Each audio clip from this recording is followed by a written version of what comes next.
Hello students, welcome in the new class. Plus one में मैं सबसे पहले आपको बिजनेस स्टडी का टॉपिक बता रही हूँ। बिजनेस स्टडी का टॉपिक बताने से पहले मैं थोड़ी सी इंट्रोडक्शन दे रही हूँ आपको बिजनेस से रिलेटेड। बिजनेस में ह्यूमन एक्टिविटीज़ होती है। ह्यूमन एक्टिविटीज़ जो हम लोग एक्टिविटीज़ करते हैं ये दो तरह की होती है, economic and non economic. Economic activity होती है जो मनी से रिलेटेड होती है, मनी कमाने के लिए की जाती है, धन कमाने के लिए अपन जो भी काम करते हैं वो इकोनॉमिक एक्टिविटी है।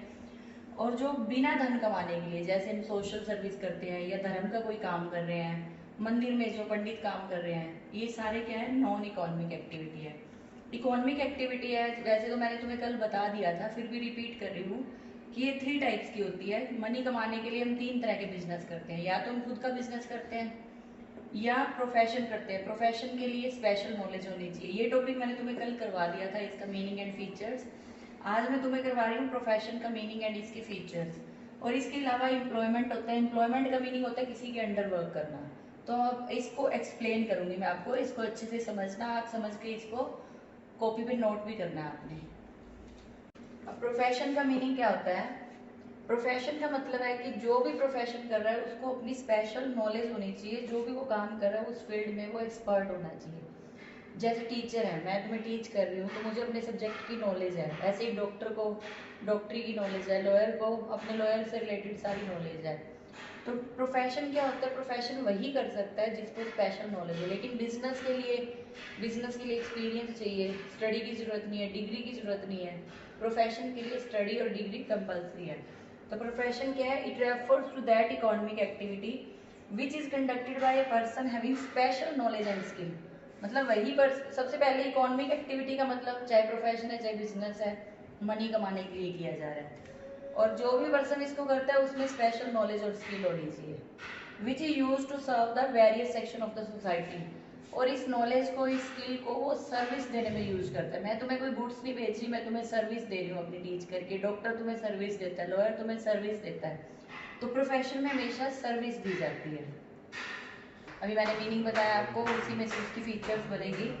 तो फर्स्ट फीचर क्या है? Body of special knowledge. जो भी हम काम करते हैं प्रोफेशन में उसमें हमें उसकी स्पेशल नॉलेज होनी चाहिए, स्किल होनी चाहिए।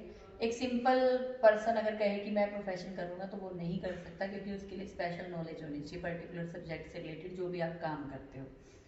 नेक्स्ट है formalised method acquiring training and experience. Formalised का मतलब होता है औपचारिक तरीके से। तुम स्कूल में आके स्टडी कर रहे हो तो मतलब वो फॉर्मल तरीके से स्टडी कर रहे हो। ऐसे ही अगर प्रोफेशन करना है हमने, प्रोफेशन के लिए जो भी ट्रेनिंग हमने लेनी है, एक्सपीरियंस लेना है, वो हमें फॉर्मल तरीके से लेना पड़ता है। Establishment professional association. अब इसके लिए स्पेशली एसोसिएशन होते हैं जो ये हमें फॉर्मल स्टडी करवाते हैं, डिग्री देते हैं। उनका मेन वर्क क्या होता है? हमारी इमेज ऐसी बना देना कि हम प्रोफेशनलिस्ट लगे, हमारी इमेज को बिल्डअप करते हैं एज ए प्रोफेशन। हमें सर्टिफिकेट देते हैं, कोड ऑफ कंडक्ट गाइड करने का तरीका बताते हैं कि तुमने कैसे रूल्स एंड रेगुलेशन को फॉलो करना है। तो ये सारे वर्क क्या करते हैं? प्रोफेशनलिस्ट एसोसिएशन इसके लिए इस्टेब्लिश है, जो हमें ये एज ए प्रोफेशन रेडी करते हैं। Next one is code of conduct. Code of conduct का मतलब होता है रूल्स एंड रेगुलेशन को फॉलो करना पड़ता है। जो भी प्रोफेशन करता है उनमें बाउंड रहता है, मतलब बंध के रहता है। जैसे उसमें मोरालिटी होनी चाहिए, इंटीग्रिटी होनी चाहिए, ईमानदार हो, करेक्टर अच्छा हो, तभी वो प्रोफेशन कर सकता है। Priority of service over economic consideration. Priority of service का मतलब है कि पहल सर्विस को देनी चाहिए। इकोनॉमिक कंसिडरेशन, कंसिडरेशन का मतलब प्रॉफिट। प्रॉफिट को पहल कभी नहीं दे सकता। जो भी प्रोफेशन करता है वो हमेशा सर्विस को पहल देता है। हम डॉक्टर के पास जाते हैं तो पहले वो पेशेंट को देख के उसकी अपनी सर्विस देगा, पेशेंट का ट्रीटमेंट करेगा, उसके बाद वो मनी से रिलेटेड अपने प्रॉफिट के बारे में सोचेगा। तो ये जो 3 फीचर्स हैं, 5 फीचर्स आपको मीनिंग में से ही बनानी है और इनको अच्छे से लर्न करके इनको नोट करना है कॉपी पे। थैंक यू बेटा।